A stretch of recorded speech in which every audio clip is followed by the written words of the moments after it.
Good morning everyone, welcome to this week's garden update. We are now into the third week of spring here in New South Wales, Australia. Today what I'm going to do is take you on a bit of a wander around the cottage garden, and this video is more focused on the cut flowers that I'm growing. I've got a lot of exciting things happening.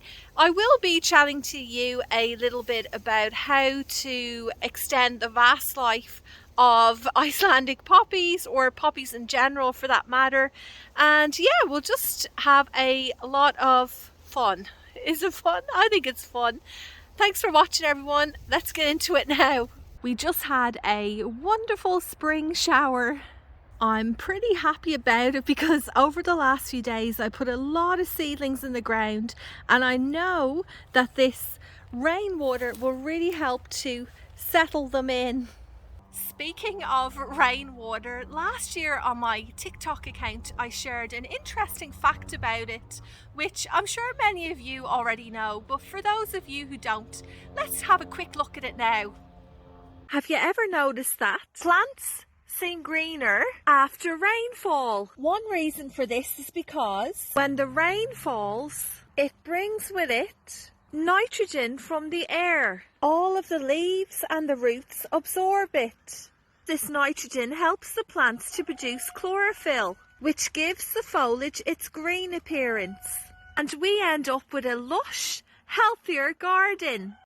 Do you remember that poppy I showed you last week that was opening up? Well, it's fully open now. It looks a bit of a mess at the moment, but I did take some footage of it earlier on this week.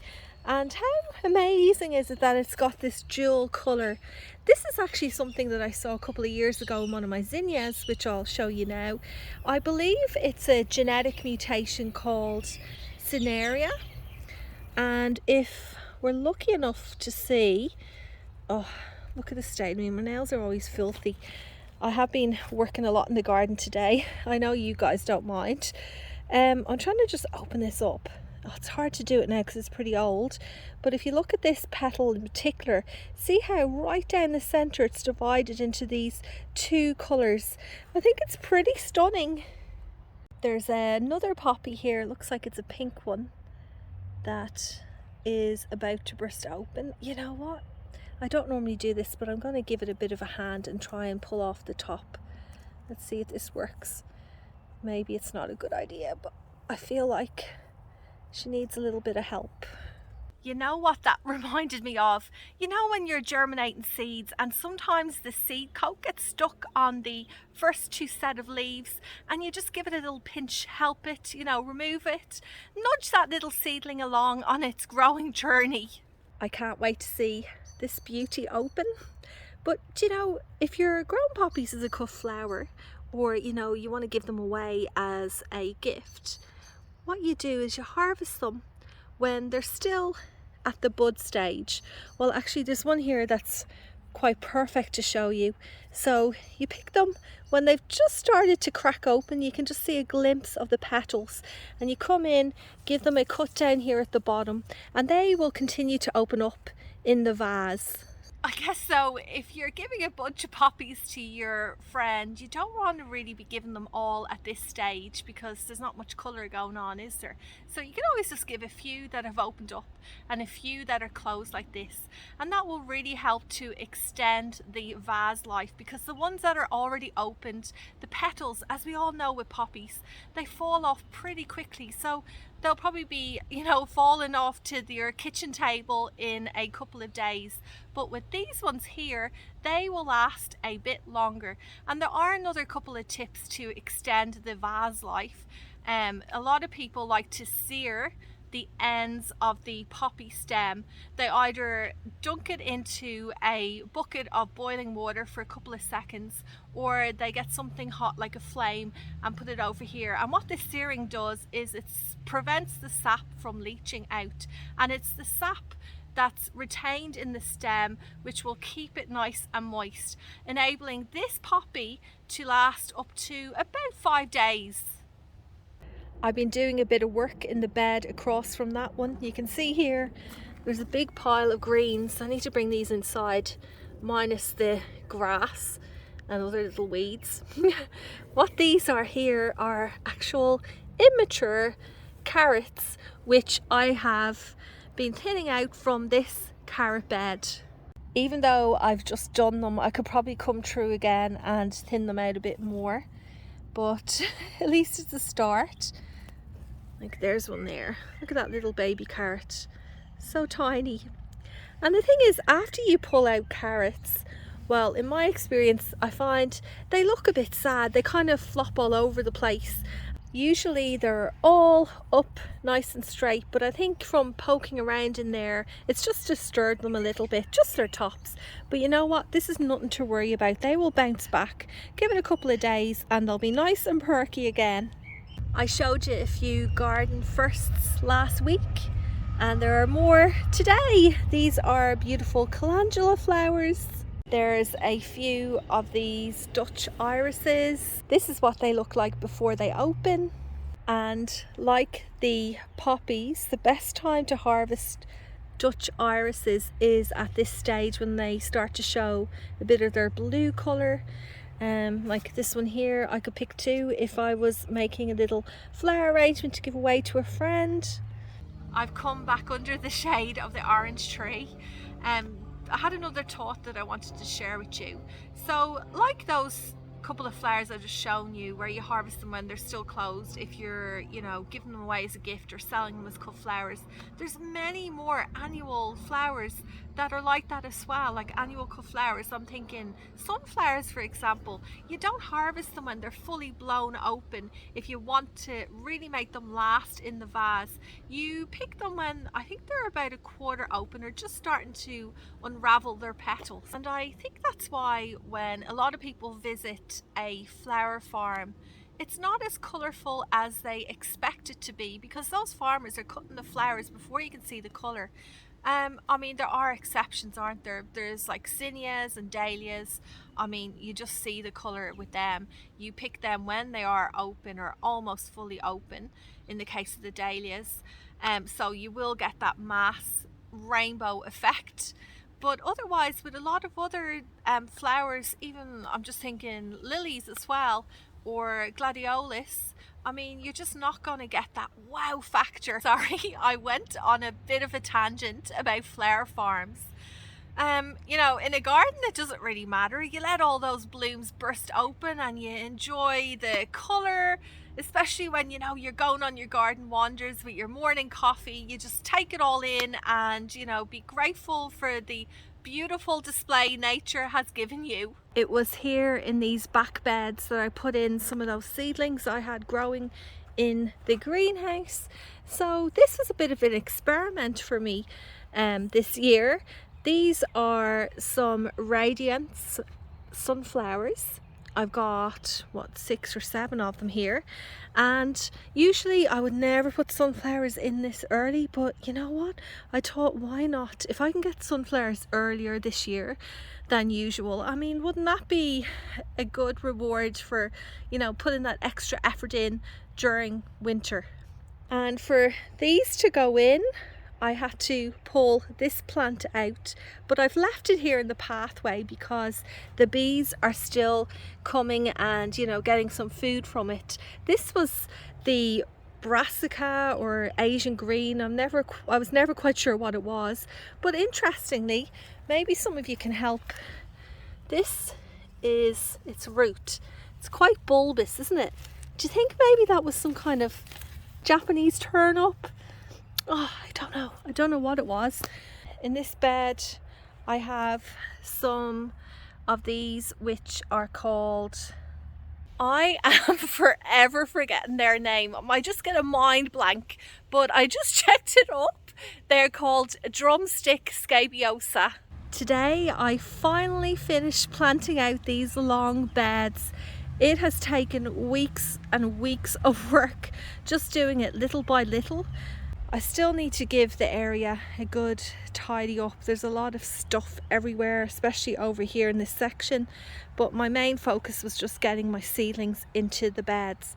In here I mostly have cut flowers, So there's going to be quite a lot of colour going on here once summer arrives, and I cannot wait to show it to you. What I'll do now is I'll just quickly go through what I've got growing in here. So these are cornflowers, baby's breath, ageridum blue, then a load of different status. So there's apricot, iceberg, which is a white, there's rose light, which is like a pink colour, and I only had like 3 or 4 of the heavenly blue, so I put them in there. These ones are rebeccias. I'm growing a lot more rebeccia this year. Last summer I only grew about 5 plants and it really wasn't enough, so I am putting heaps in the ground. There's that little tiny patch I just showed you, and in the second bed in a minute I've got a lot more in there. Like I've got this Sahara mix, I have Indian Summer, I have Gloria, so they're all the very popular cut flower rebeccias. I may even do another section in the garden, filling up another few beds of them. And the reason why I want to grow so many rebeccias is because even though I just showed you some sunflowers are really tricky for me to grow here because of the birds, particularly the cockatoos. They are obsessed with the sunflowers, and even before they have even developed the seeds, the cockatoos come and check them, and the way that those birds snap the stems, it happens to me every year, and I just really want to get yellow flowers. So the rebeccias are going to be giving that yellow color in bouquets. As well as them, I am growing canary yellow Sinia, so they're almost like a bit of a substitute. Then in the raised beds I have more of the baby's breath, but that's a pink one. There's a bunch of calendula. These are sweet peas. The exact same over here, same layout. Calendula, baby's breath, sweet peas. Actually missed a bit of germination here, so I might pop some extra seeds in just to fill out the spaces. Okay, now in bed 2, these are all feverfew. I didn't grow all of these feverfew seedlings. In fact, one of my friends helped me out big time. This is why I had to ask for help, because with the feverfew I am getting the worst germination ever, and these are actually brand new fresh seedlings, or seeds, sorry, from a company I completely trust. I don't know, I think I'm doing something wrong with them, because look, I've got one in there and one in here. I am going to leave these, you know, and keep on keeping them moist. Maybe I just haven't given them long enough, but this is the second time that I've tried to germinate feverfew without much luck. So this is what my beautiful friend Hannah gave me. She dug up loads of feverfew seedlings which were in her garden. She dropped them off to me the next day, and I just potted them up into here, trying to, you know, help them along, get a bit of root system established, and then I will find space for some of these in the garden, not all of them because there's far too many here for me, but what I will do is I'll just give some away to other friends. Here are soapwort white. These are a mix of more rebeccias, and here are a whole bunch of snapdragons, lots of different varieties. There's so many seedlings in here, can't figure out what they are. I did ask my friend during the week, but she's a bit uncertain too. She reckons they could possibly be dahlia seedlings, which would make sense because last year or last summer this is where I grew a lot of dahlias. And then here at the front are some sweet williams. Over here are the anemones. Beside them are ivory princess calendulas. They're meant to be a nice cuff flower. I don't know, we'll see how that goes. And then these are a whole load of sweet williams that I only put in yesterday. And then the back row there is dill. I don't have much experience growing sweet williams, and I am very uncertain whether those seedlings are going to amount to anything. I mean, I just find the information about them here, growing them here in Australia and New South Wales, very confusing. I know they are a biannual, Some places say that you should sow them back in autumn time, give them, you know, a chance to establish like the way you would with, say, foxgloves, and then they begin to flower in late spring, similar to foxgloves, what they do here. But then there's other information out there that says that you can sow the seeds in spring and they will flower in summer. But I don't know, will they flower? Like, oh, I am giving them quite a bit of space in my garden. Let's just say maybe it's just another garden experiment here. It's a bit of a trial, see how they grow. But I would love to hear from any of you who have grown them before, because I really need help. Oh, and I forgot to show you these 4 plants here, which I purchased as little plants. They are called Starship Deep Rose. I thought that might be nice to have a bit of, you know, red, like tall spiky flowers to put into arrangements. Here in the greenhouse, I kind of went full on with sowing seeds. I can see that this garden update is starting to get quite long. So what I will do is I will do a bit of a greenhouse tour next week and show you everything I'm growing. But pretty much just myself personally here in this area of New South Wales, I'm going for it now. So sowing everything. I'm talking corn, cucumbers, zucchinis, you know, everything. And you can get your tomatoes growing, eggplants, chilies, beans. Just go for it. Well, I'm going for it. I don't want to give you advice, the wrong advice, but I just want you to know that's what I'm doing. I'm now standing in the other direction. Oh, look at them. Oh, it just makes me so nervous. It's okay, she's kind of on the edge. Hopefully I'll just keep an eye on her. Hopefully I won't have to have a word. I'm over here because this is another bit of an experiment that I'm trying out. In here I have a bunch of Sinia seedlings that I popped in the ground today. Now usually I would never put Sinias in this early, but it seems like pretty mild, and I feel like we're not going to get any frosts or anything like that. So, you know, just a bit of an experiment. I'll see how they go. And just in case you're wondering which ones they are, these are bright pink. Oh, I can't remember what that stands for. I'll put it up on the screen. There is a risk with those Sinia seedlings that they will become stunted in their growth because of the cooler weather in spring and the soil temperatures not being quite ideal for these summer warm annuals. But you know, there are a few seedlings from a packet of seeds that only cost me a couple of dollars. I've got more of those seedlings in the tray. If they don't work out, I can just pull them out. I don't really feel like I've got much to lose. Well, that is it for this week, everyone. Thanks so much for watching till the end. Remember, if you are new to my channel, please consider subscribing. And if you enjoyed what you've just seen, I would love a thumbs up, which really helps to support my channel. Well, I hope you all have a wonderful week ahead and happy gardening.